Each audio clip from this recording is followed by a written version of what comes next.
Chers internautes, bonjour, merci de nous rejoindre pour cette nouvelle incursion dans les métiers du digital, du marketing et de la communication. Alors ce soir, nous sommes toujours en direct de l'ISEG à Lille. Je vous propose de découvrir le parcours, la trajectoire d'Odélia Pinheiro. Bonjour Odélia. Bonjour. Alors vous avez 21 ans et vous êtes étudiante donc en MBA spécialisé à l'ISEG de Lille. Alors juste avant de nous parler justement de votre formation, ce que je souhaiterais peut-être, ce que les internautes ont envie de savoir, c'est quel a été votre parcours, quel diplôme, quel baccalauréat vous avez obtenu, et puis ce qui vous a amené à étudier à Lille, à l'ISEG de Lille, puisqu'on va le rappeler, hein, vous êtes normande C'est ça, et vous exactement. habitez Évreux. C'est ça. Donc moi, je viens d'Évreux, j'ai passé donc un bac ES. Je suis arrivée à Lille, pas par hasard, puisque donc mes parents sont picards, ils m'ont beaucoup emmenée en week-end à Lille. Et en fait, j'ai découvert l'ISEG lors d'un salon donc à Paris, puisque moi j'étais plus proche de Paris à l'époque. Et ce qui m'a plu vraiment dans comment on m'a présenté l'ISEG dans un premier temps, c'était vraiment ce côté école-entreprise. Moi, je voulais vraiment aller sur le terrain. J'adore les cours, en effet, même si j'étais pas nécessairement une très très bonne élève, par exemple au lycée. J'avais vraiment besoin d'aller sur le terrain et c'est ce qui m'a plu. Et c'est ce que je fais aujourd'hui. Donc, grâce à mes études, j'étudie, mais aussi je suis en entreprise et c'est ça qui me plaît vraiment. Alors, vous avez une jolie formule, les livres et les cours, c'est bien, le concret, c'est mieux. Et Vous ben, pouvez moi, nous expliquer? c'était vraiment à 100%. Je pense que si mes parents étaient là, ils vous le diraient. Comme je vous l'ai dit, voilà, j'ai jamais été une excellente élève. J'ai toujours été une élève moyenne. Mais j'ai jamais été voilà, une excellente élève parce que, en effet, bah, les livres, ça m'intéresse, mais c'est pas ce qui me plaît. Moi, ce qui me plaît, c'est vraiment d'aller sur le terrain. Et voilà, grâce à l'ISEC, j'ai pu le faire, donc grâce à mes stages, etc. Et voilà, en effet, le concret, c'est toujours mieux. Alors, vous avez quand même décroché un bac ES. Alors, on va essayer de pondérer un peu. Effectivement, vous êtes quand même vous avez un joli parcours, bac ES, concours, et vous avez été recruté donc pour intégrer l'ISEG. Alors, vous avez une particularité, c'est que quand vous étiez un peu plus jeune, ado, vous vous êtes essayé au microblogging, au blog, hein. C'est vrai que c'est une tendance qui s'est largement développée ces dernières années. Est-ce qu'on peut revenir justement sur votre passion du microblogging et puis pourquoi vous avez souhaité, alors on va le rappeler, réaliser, vous avez fait du montage, vous avez alimenté avec du contenu, ce qui n'est pas évident quand on est ado. Donc j'avais à peine 13-14 ans. J'ai lancé dans un premier temps donc mon blog. Donc à l'époque, c'était des skyblogs. En fait, j'ai toujours adoré donner des conseils. Donc c'était un blog plutôt sur la mode, le lifestyle, etc. Donc j'étais un peu une grande sœur. J'ai pas de frères et sœurs, donc je pense que c'est ça aussi. J'adorais donner des conseils. Et en fin de compte, j'ai créé une petite communauté. Donc j'avais vraiment voilà des filles qui me suivaient vraiment au quotidien et qui m'ont dit bah Odélia, lance ta chaîne YouTube. On adorerait te voir parce que voilà là on te voit à travers des photos, mais on aimerait entendre ta voix, on aimerait voilà voir ce que tu portes, etc. Donc j'ai lancé ma chaîne YouTube. Ça n'a pas duré très longtemps puisque bah, à l'époque c'était un peu pas encore un marché aussi fort qu'aujourd'hui. L'influence n'était pas encore aussi développée. Donc ça m'a un petit peu apporté quelques chamailleries, on va dire, de la part de mes camarades. Et à l'époque, j'étais pas encore assez forte, j'étais pas encore assez forgée pour vraiment faire face à ça. Donc j'ai arrêté. Aujourd'hui, c'est un petit regret puisque j'avais vraiment commencé à créer une belle communauté. Alors aujourd'hui, ça paraît rien du tout puisque les influenceurs ont des millions d'abonnés, notamment sur YouTube et Instagram. À l'époque, voilà, j'avais environ 5 000, 6 000 abonnés qui me suivaient vraiment très régulièrement. C'est pas mal, hein, parce qu'on va on va le rappeler un peu on va ramener ça dans le contexte que c'était il y a quelques années, 5 000, 6 000, c'est vraiment une belle communauté, Oui, c'est ça. J'ai notamment pu échanger avec des grandes youtubeuses qu'on connaît très bien aujourd'hui. par Bah, exemple. par exemple avec Anna RVR, donc une lyonnaise, ou encore voilà Sidonie, puisqu'à l'époque elles avaient voilà des chaînes où on les invitait entre guillemets des plus petites youtubeuses qu'elles et elles échangeaient, etc. Et donc j'ai notamment pu échanger avec elles et c'était top. Moi ça m'a beaucoup formée. L'art d'habitat, c'est ça, c'est comme ça Oui, qu'on c'est ça. appelle. Alors là, moi je les ai pas rencontrées en réel, j'ai vraiment échangé avec elles voilà sur YouTube, mais c'était hyper formateur pour moi. Vous avez appris la réalisation, on va rappeler le montage, C'est ça. et Jusqu'à l'enregistrement aussi, ouais. et évidemment écrire des articles puisque ça me prenait beaucoup de temps. À l'époque, je postais au moins un article de blog par semaine et une vidéo YouTube. Et après, donc à la fin, j'ai un peu plus délaissé mon blog pour me concentrer plus sur Instagram, puisque c'est là où Instagram est vraiment arrivé. Et puis après, en fin de compte, bah, j'ai un petit peu abandonné mon bébé. Alors, du blog à Instagram, en passant par la communication, il y a un fil conducteur, hein, finalement. C'est ce qui vous a amené justement à entreprendre des études dans le domaine de la communication? Ça notamment, et c'est aussi grâce à mes parents. Voilà, mes parents sont commerçants, donc j'ai toujours eu voilà cet aspect un petit peu négociation. Et puis je voyais comment voilà mon père faisait les catalogues, etc. De son commerce. Donc ça m'a toujours plu puisque ben en fait mon stage de troisième, je l'ai fait aussi donc dans un service marketing com donc d'une coopérative de bijouterie. Donc dès les premiers instants, en fait, je savais que je voulais faire du marketing et de la com. Alors, vos parents travaillaient, évoluaient dans le milieu de la bijouterie, c'est ça? Joaillerie, exactement. D'accord. Ça vous a permis de travailler un peu sur des catalogues, sur des documents publicitaires, marketing. De la communication en général, j'ai vraiment aujourd'hui encore, je les aide et c'est vraiment ça qui m'a donné goût, je pense, à la communication et au marketing. Donc, stage de troisième, il y avait vraiment une fibre en vous, hein. Alors, on va revenir justement à l'ISAGIL. Vous êtes normande, vous habitiez Évreux, puisque vous êtes à Lille aujourd'hui. Est-ce qu'on peut retracer peut-être votre parcours, et puis aussi pourquoi vous avez choisi l'ISEG? Alors, donc moi, je suis arrivée à Lille, comme je l'ai dit, parce que mes parents m'ont emmenée beaucoup en week-end ici. Puis on m'avait toujours dit que les Lillois ont le soleil dans le cœur, et c'est vrai. Et j'ai choisi. Chez les ch'tis. C'est ça, exactement. Non, mais je suis vraiment tombée amoureuse de Lille et vraiment ce côté vraiment très chaleureux. Ce qui m'a plu aussi à l'ISEC, c'était cet aspect un peu comme une grande famille. Vraiment, je me suis sentie très vite accueillie, notamment quand j'ai passé le concours. J'étais très stressée, puisque voilà, j'étais une jeune fille qui avait même pas encore son bac. Je suis arrivée, j'avais forcément peur, puisque je savais pas ce que c'était de passer un concours. Je n'étais pas préparée, puisqu'on ne nous explique pas pendant le bac ou quoi que ce soit. Ben voilà, quand tu passes un concours dans une école, ça se passe comme ça, etc. Et c'était très rassurant pour moi, puisque j'ai passé le concours vraiment dans un petit comité. On était, dans mes souvenirs, vraiment 5-6. Et j'ai beaucoup aimé, par exemple, pouvoir échanger avec des élèves qui étaient présents à côté de nous, voilà, nous dire, bon, bah, voilà, ça va se passer comme ça. Même voilà, pouvoir leur poser des questions, puisque moi, je venais d'Évreux. Donc, quand je venais passer le concours, c'était aussi un peu un format porte ouverte pour moi, puisque je venais aussi découvrir l'école, vraiment dans ces lieux. Et c'est pour ça que ça m'a plu et que je suis restée. Quel sentiment vous avez eu? Quelle a été votre première impression quand vous avez découvert l'établissement? Alors, quand j'ai découvert l'établissement, mon premier sentiment, ça a été vraiment, OK, ici, c'est vraiment, on parle du bien-être des élèves. Étudier, c'est bien, mais il y a aussi l'aspect vraiment bien-être, et c'est ça qui m'a plu. Vraiment de me dire, voilà, moi, j'arrivais, je partais de chez mes parents 300 km, j'avais besoin aussi d'avoir un lieu où je pouvais passer du temps, et où je me sentais rassurée, c'était vraiment très important pour moi. Donc une école à taille humaine, finalement, avec un esprit aussi école, peut-être, que vous pouvez créer. Alors, on va parler justement de votre parcours. Vous avez eu de nombreux stages. Vous êtes en 4e année, donc vous êtes un peu bientôt sur le départ. Dans combien de temps vous êtes diplômé? Dans un an et demi, normalement, si tout se passe bien. D'accord. Je vous le souhaite en tout cas. Dans un an et demi. Et vous avez cumulé plusieurs expériences, plusieurs stages. Alors, vous avez choisi essentiellement des stages en agence. Est-ce que vous pouvez nous raconter peut-être quelques anecdotes, nous présenter peut-être quelques expériences que vous avez pu vivre dans vos stages? Alors, je vais présenter mon expérience la plus longue, donc qui était dans une agence spécialisée dans les réseaux sociaux, donc l'agence L'Homme à vu l'ours. Je suis restée 1 an là-bas. J'étais d'abord prise en tant que community manager pendant 4 mois. Et en fin de compte, on a prolongé mon contrat pour un CDD. Donc après, je suis restée 1 an. Et là, j'étais vraiment plutôt chef de projet, chargée vraiment de communication, etc. C'est vraiment là où j'ai découvert ma passion pour la marque, vraiment la stratégie de marque et les réseaux sociaux en général. J'ai tout appris là-bas. J'ai beaucoup appris en cours, mais j'ai vraiment appris le côté opérationnel là-bas. Donc, gérer une communauté, créer une stratégie, voilà, vraiment les bases de la marque, et c'est ce qui m'a beaucoup plu. Ça a été hyper formateur aussi pour moi, puisque j'étais au sein d'un coworking.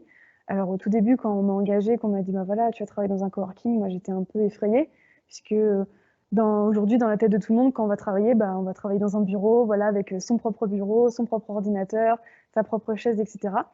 Donc ça me faisait un peu peur, le coworking. Je me suis dit, waouh, comment je vais gérer ça? Et en fin de compte, c'est ça aujourd'hui, je suis persuadée que c'est ça aujourd'hui qui m'a permis d'avoir un réseau, puisque j'ai rencontré forcément beaucoup plus de monde que ce que j'aurais pu rencontrer en entreprise, puisque forcément, je rencontrais des gens tous les jours, puisqu'il y a des gens qui viennent pas forcément toutes les semaines, etc., qui viennent, qui arrivent, qui repartent. Et c'est ça aujourd'hui aussi qui m'a forgée. Et c'est aussi grâce à ça, par exemple, que j'ai trouvé mon dernier stage dans lequel je suis actuellement. Alors, vous avez parlé de stratégie de la marque. Est-ce qu'on peut expliquer peut-être aux jeunes internautes qui n'ont peut-être pas connaissance de cette spécialité peut-être ou de ce métier?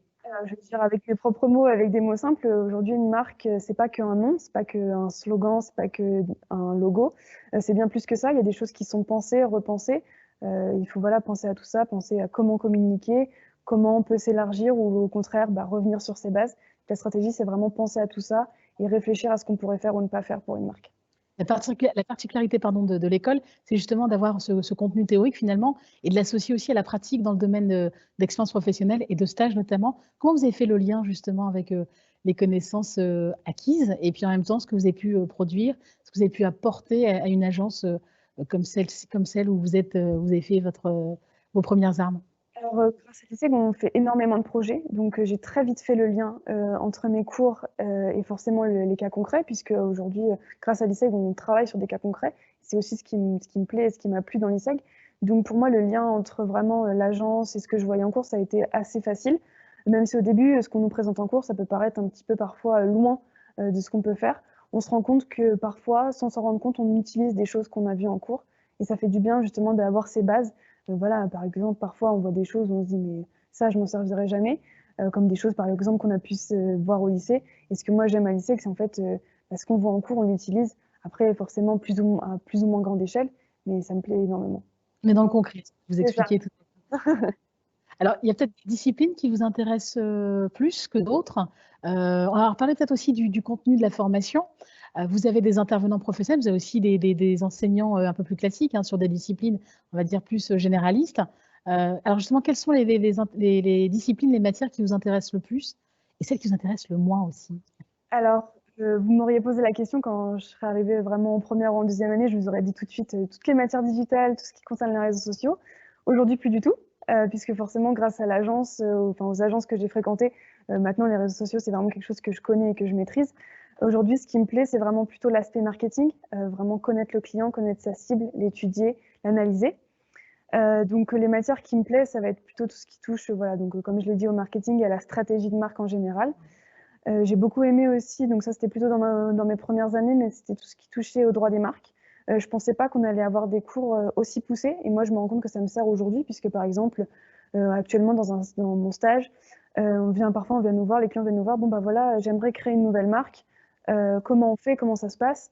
Et moi je pensais pas en arrivant au lycée que j'allais pouvoir faire ça. En fait, je pensais vraiment que j'allais voir la com et le marketing en général, mais pas aussi poussé. Donc c'est des cours qui parfois, quand on nous les présente, quand on arrive en première ou en deuxième année, on se dit non mais bon bah ok quoi, c'est du droit, moi je suis pas venue ici pour faire du droit. Et en fin de compte, on se rend compte quelques années plus tard que c'est hyper important. C'est utile. Alors, c'est ça, droit des marques, propriété intellectuelle, c'est la fameuse enveloppe bleue, l'enveloppe solo. C'est ça qu'on dépose à l'INPI. Exactement. Il y a des cours aussi de gestion, puisque de toute façon, vous êtes effectivement formé pour exercer et être collaborateur dans une entreprise ou dans une agence chez l'annonceur, mais aussi peut-être pour créer votre entreprise. Donc, les cours de gestion, ça va, ça a été? Enfin, vous êtes bachelière ES, donc a priori, ça devrait aller? Alors ça a été, je pense qu'il y a eu pire. J'ai jamais été nécessairement à l'aise avec les chiffres, mais voilà, la gestion ça a été. Donc non, pour moi, ça n'a pas été la pire matière. D'accord. On va revenir aussi sur votre expérience. Donc, vous avez fait combien de stages depuis que vous êtes à l'ISEG? Alors, j'ai dû faire 3 stages, donc 3 stages en agence. Et donc là, je m'oriente donc vers un quatrième stage qui n'est pas vraiment un stage, mais un quatrième contrat qui est le contrat de professionnalisation donc, en alternance à partir de janvier.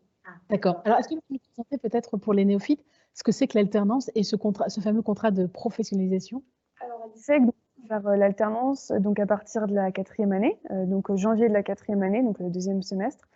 Ça permet donc d'être à la fois encore étudiant et à la fois aussi de bénéficier d'un salaire et aussi d'aller sur le terrain. Et comme moi, je vous l'ai dit, c'est hyper important le concret. Donc moi, c'est vraiment une formule qui m'a plu aussi quand on me l'a présentée à l'époque où j'étais à peine bachelière.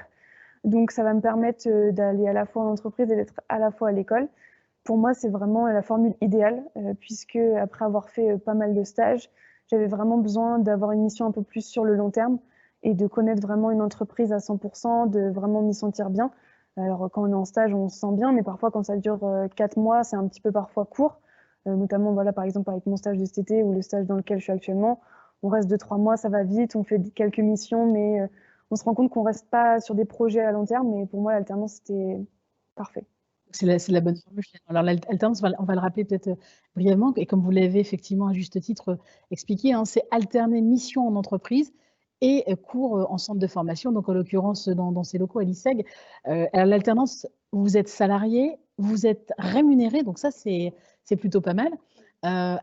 Sans indiscrétion, vous êtes rémunéré combien? Si je me trompe pas, il me semble que c'est 80% du SMIC. Après, ça se calcule aussi selon l'âge. Donc moi, j'ai 21 ans, donc à quelque chose près, ça doit être ça. Donc ça permet d'avoir un beau salaire et pour certains qui en auraient besoin, de payer aussi l'école, puisque forcément l'école a un coût. Donc c'est vraiment la formule idéale. Alors, on y vient effectivement, et c'est la gratuité des frais de scolarité. Enfin, disons que c'est plutôt voilà, système d'OPCO qui vient payer les frais de scolarité. Donc, c'est vraiment une formule gagnant-gagnant et qui permet justement de suivre et de se professionnaliser. Alors, pour revenir sur vos missions, on l'a vu en agence, par rapport à vos débuts peut-être, quand vous parliez de microblogging, vous étiez plutôt dans les réseaux sociaux. Les cours, mais aussi, les expériences de stage vous ont permis de peaufiner peut-être votre projet. Si on faisait un peu de perspective, vous voyez comment dans quelques années? Alors c'est toujours une question à laquelle j'ai du mal à répondre puisque, bon, bah, surtout, hein, on l'a vu avec cette année, il peut se passer tellement de choses en une année que c'est un peu compliqué. Si je devais me projeter, on va dire d'ici, voilà, 3-4 ans, j'espère que je serai toujours en agence puisque c'est vraiment un monde qui me plaît et vraiment une méthode et un fonctionnement qui me plaît. J'aimerais beaucoup être directrice de clientèle. Voilà, vraiment gérer les demandes des clients, faire bien comprendre les briefs, rencontrer les clients. Puisque voilà, comme je vous l'ai dit au tout début, j'étais vraiment très intéressée par les réseaux sociaux. Mais je me suis rendu compte, notamment cet été, que les réseaux sociaux, c'est bien, mais je manquais de ce côté un petit peu plus palpable, de vraiment cette relation client, de discuter avec le client, de comprendre ce qu'il voulait, etc. Et vraiment plus repenser la stratégie et analyser la marque plutôt que de créer du contenu, qui est un peu plus le côté final, alors que moi, je pense préférer plutôt l'avant. Et donc, je pense que j'espère, tout du moins, que d'ici 4-5 ans, je serai directrice de clientèle dans une agence. Donc avec effectivement un travail plus en amont, au niveau de la stratégie, de la réflexion, de la conception et du suivi, clientèle. Donc ça demande une appétence aussi, en relation, client. Vous étiez, vous le disiez tout à l'heure, un peu réservée, peut-être un peu timide de nature. Alors comment, justement on est transformé? Comment, la chrysalide passe au papillon et comment vous vous êtes affranchie justement de cette timidité ou de cette réserve? Alors, bah, je l'ai dit tout à l'heure également, je suis partie de chez mes parents, donc à 300 kilomètres de chez mes parents, donc je me retrouve, seule à Lille. Donc forcément, à un moment, ben, il faut faire aussi ses propres armes. C'est aussi ça qui m'a permis, voilà, d'avoir confiance en moi. Ce qui m'a aussi permis, c'est l'ISEG, puisque j'ai fait notamment donc ce qu'on appelle l'épée ici. Donc c'est vraiment l'association où on va présenter l'ISEG sur, vraiment des salons ou encore dans des écoles. C'est l'acronyme, ça veut dire? C'est une bonne question. C'est les étudiants qui vraiment qui présentent, voilà, sur. Étudiant ambassadeur. Oui, voilà, c'est ça. Et donc, du coup, pour moi, ça m'a vraiment permis d'apprendre à parler devant des gens. Voilà, si il y a 4-5 ans, vous m'aviez dit que je serais en train de vous parler actuellement, je vous aurais dit, ben non, ça va pas être possible, c'est pas possible pour moi. En tout cas, vous Euh, êtes prête. Je vous ouais, vois. peut-être mon passé de youtubeuse qui ressort un petit peu. Et donc voilà, ça m'a vraiment permis d'avoir un peu plus confiance en moi. Et j'ai aussi beaucoup pratiqué la danse quand j'étais un petit peu plus jeune. Et ça m'a permis voilà, d'être vraiment à l'aise. Voilà. Forcément, on arrive sur scène, il faut être présentable, il faut se montrer, etc. Donc ça m'a aussi permis de gagner en confiance. Et forcément, les expériences professionnelles, ça forge énormément. À un moment, on ne peut plus être un bébé, il faut aussi y aller. Donc je pense que le professionnel, ça aide aussi beaucoup. Très bien. Alors, tu as dit, l'ISEC vous a apporté justement toutes ces connaissances, toutes ces compétences, mais il y a aussi cette partie qu'on appelle un peu comportementale, savoir-être, les soft skills, c'est un mot un peu galvaudé, mais et aussi à la mode, mais voilà. En termes de posture professionnelle, qu'est-ce que ça vous a apporté? Est-ce que vous aviez des cours peut-être pour apprendre peut-être à vous exprimer ou alors à avoir un peu plus confiance en vous, à poser la voix ou alors à faire une recherche de stage ou une recherche d'entreprise d'accueil, puisqu'on va le rappeler, vous êtes apprenti en contrat pro, donc il fallait faire toute une démarche justement pour trouver une agence. Alors, comment ça se présente? Comment ça se manifeste? Accompagnée à l'ISEC, donc dès la première année, on a vraiment une personne qui est dédiée pour nous aider, par exemple, à faire notre CV ou à faire notre lettre de motivation, puisque forcément, moi, la première, je sortais du bac, alors oui, je savais à quoi ça ressemblait un CV, oui, je savais à quoi ça ressemblait une lettre de motivation. Forcément, c'était pas parfait, puisqu'on n'a pas les codes, on ne sait pas comment le monde du travail fonctionne. Donc, vraiment, l'ISEG m'a permis d'améliorer tout ça. On a aussi vraiment des cours qui sont dédiés à ça. Donc, par exemple, ça peut être aussi développer nos réseaux sociaux, par exemple, surtout LinkedIn, qui est très, très important aujourd'hui, et moi, qui m'a personnellement beaucoup aidé. J'ai trouvé l'intégralité quasiment de mes stages grâce à LinkedIn. Donc, je sais qu'il y en a encore beaucoup qui ont du mal à le croire, mais c'est possible, ça marche encore. Donc moi, ça m'a vraiment beaucoup aidé. Et aussi, comme je l'ai dit, donc vraiment beaucoup de cours, où vraiment aussi la personne qui est avec nous, qui est dédiée à ça pour nous aider, nous faire comprendre comment on peut faire transparaître notre personnalité sur un bout de papier. Ça peut paraître hyper compliqué. Moi, j'ai vraiment mis du temps à trouver un CV qui me ressemblait, puisqu'au tout début, on a envie de rentrer dans des codes, on a envie que ça plaise, et on a envie, forcément, quand on nous embauche, et au début, on ne sait pas comment faire, donc on fait des CV un peu plus classiques.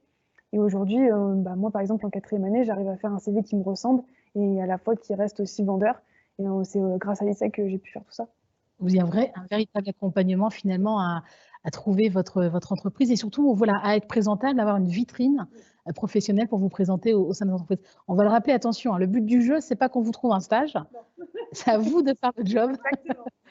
Et c'est à nous aussi de savoir se présenter, hein. Évidemment, on peut avoir des cours, on peut vous expliquer comment vous tenir en entreprise ou comment parler en entretien.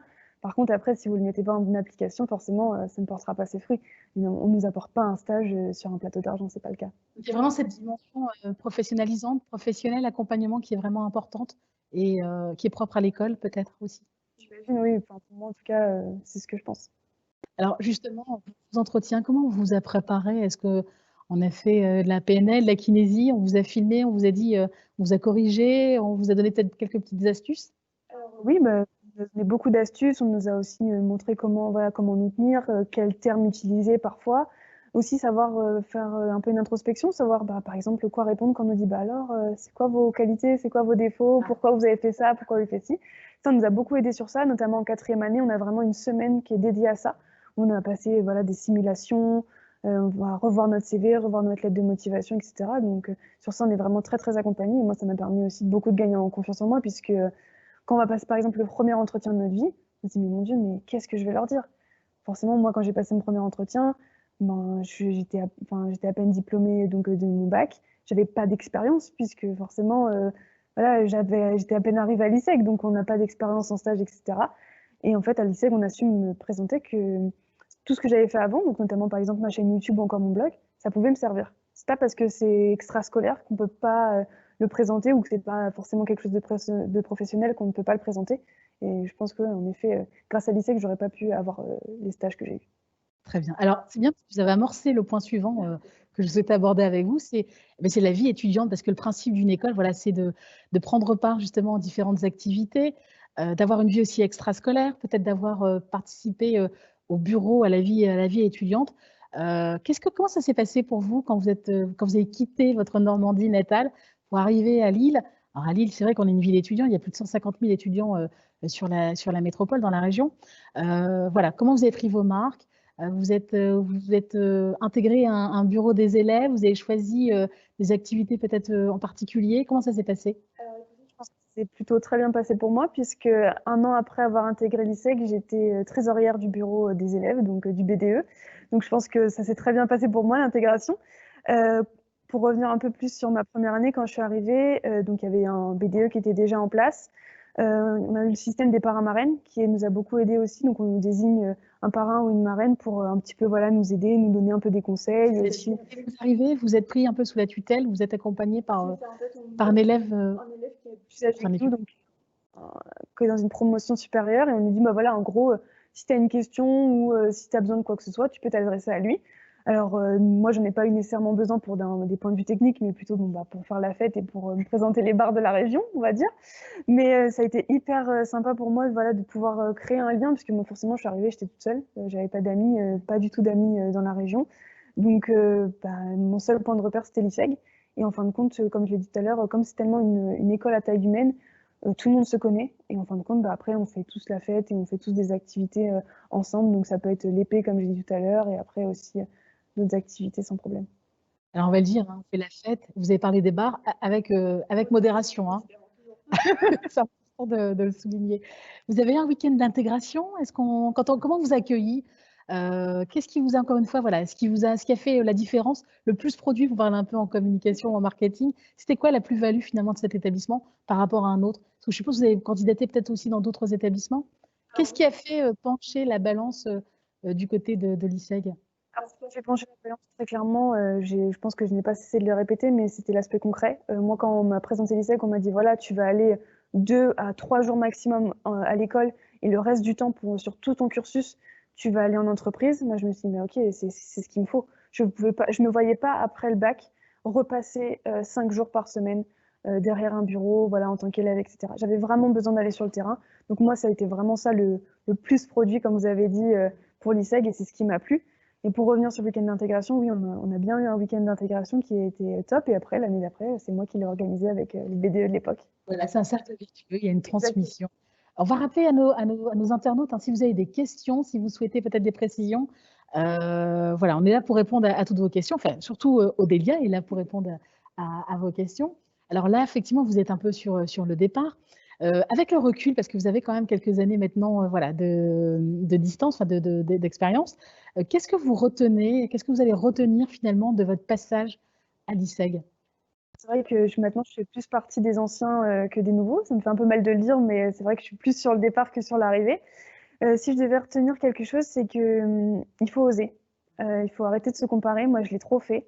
J'ai eu trop peu confiance en moi. Je me suis trop comparée à des gens que je me disais qui étaient mieux que moi, qui étaient plus créatifs que moi. Et en fin de compte, on a tous notre place. On peut tous arriver à se frayer un chemin. Et c'est vrai qu'au tout début, où je suis arrivée à l'ISEG, on avait notamment des cours, par exemple, par rapport à la créativité, etc. Et malgré que j'ai eu un blog, etc., j'étais pas forcément à l'aise avec la création de logos ou d'un point de vue vraiment opérationnel, j'étais pas à l'aise avec ça parce que c'est pas ce qui m'anime en fait. Et donc au début, j'ai eu un peu peur. Je me suis dit mince, en fait, ça se trouve la com, c'est pas du tout fait pour moi. Je suis pas arrivée au bon endroit. Et en fin de compte, si, il y a de la place pour tout le monde. Il y a de la place aussi pour des gens qui sont un peu moins créatifs comme moi, qui sont plus dans l'organisation, plus dans la pensée, plus dans l'analyse. Et il faut pas avoir peur de ça et de se dire mince, j'ai vu un super CV sur LinkedIn d'une fille qui a fait une super vidéo ou je ne sais quel super montage. Il y a de la place pour tout le monde et faut vraiment pas avoir peur de ça.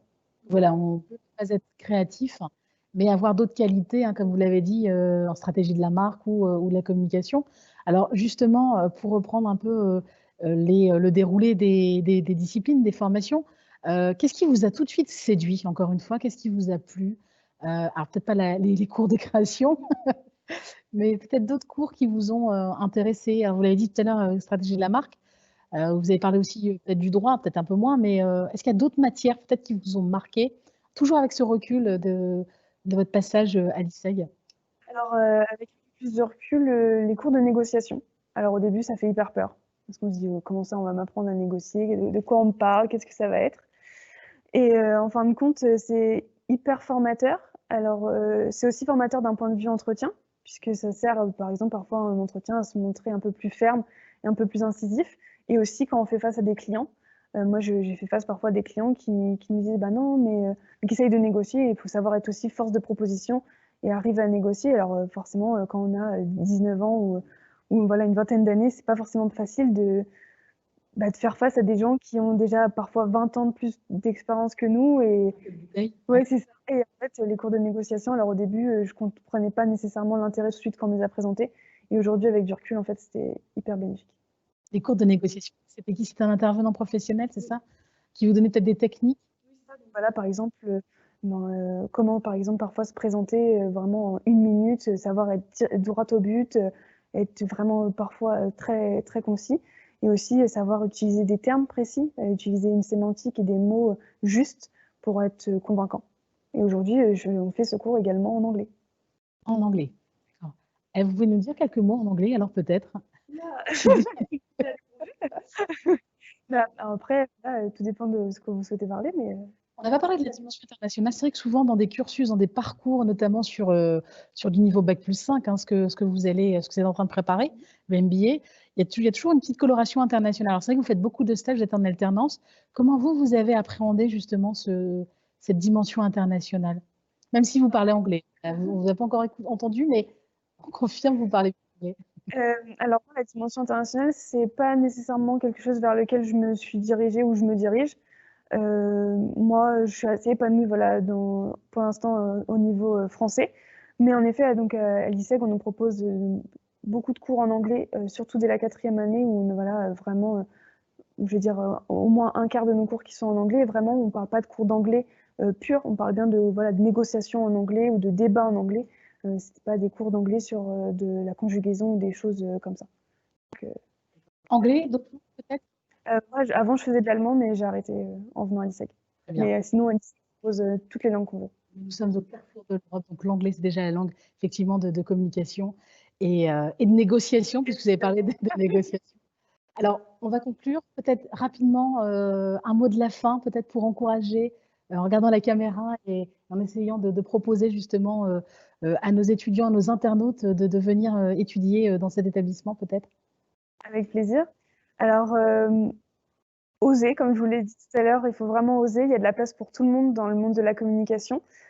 Si aujourd'hui, je devais vous recommander l'ISEG, si vous êtes quelqu'un comme moi qui cherchait du concret, voilà, vous vous sentez pas forcément à l'aise, par exemple, à passer le bac ou les livres, etc., ça vous plaît, mais vous souhaitez aller plus loin, l'ISEC, c'est fait pour vous. Si vous souhaitez vraiment aller sur le terrain, découvrir le monde de l'agence ou encore le monde de l'annonceur, il y a plein de belles choses à faire et je vous souhaite le meilleur. Voilà, c'était le mot de la fin. Merci beaucoup, Odélia, et bonne continuation. Merci.